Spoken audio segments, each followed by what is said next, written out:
I love you. Wait, scratch that. Love is a funny thing. It can sneak up on you when you least expect it, and sometimes it can vanish just as quickly. I met Sarah in the most mundane way possible at a coffee shop. I was waiting in line, half asleep, trying to muster the energy to face another day of monotony when she walked in. She was the kind of person who seemed to light up the room just by being there. Her smile was infectious, and her laugh was like music. We struck up a conversation over lattes and found ourselves lost in each other's stories. It was like we had known each other forever. We talked about our dreams, our fears, and our favorite books. Before I knew it, hours had passed, and the coffee shop had emptied out around us. As I walked her to her car, I couldn't help but blurt out, "I love you." It was impulsive, unplanned, and completely unexpected. I watched as her eyes widened and her smile faded.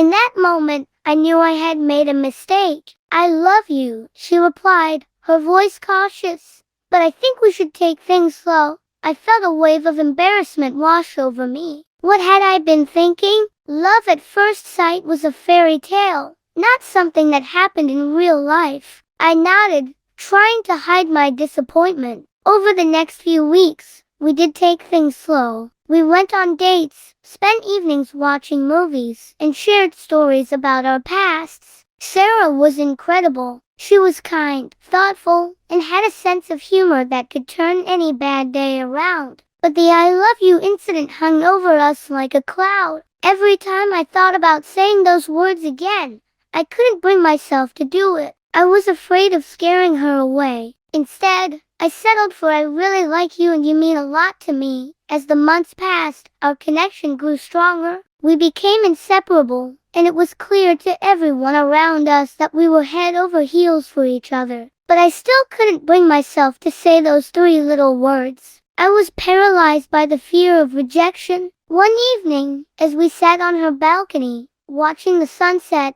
Sarah turned to me and said, "You know, I've been waiting for you to say it." My heart pounded in my chest. This was it. I took a deep breath and said, "I love you." Sarah smiled, her eyes sparkling. "I love you too," she replied, and it felt like a weight had been lifted off my shoulders. For a while, everything was perfect. We were in love, and it was like a fairy tale. But as the saying goes, all good things must come to an end. One evening, Sarah sat me down and said, "I think we should break up." I was shocked. "Why?" I asked, my voice trembling. She sighed and looked away. "I've been offered a job in another city, and it's an opportunity I can't pass up. I don't want to hold you back." Tears welled up in my eyes as I realized what this meant. We were saying goodbye, not because we stopped loving each other, but because life had other plans. As I hugged her one last time, I whispered, "I love you." Sarah smiled through her tears.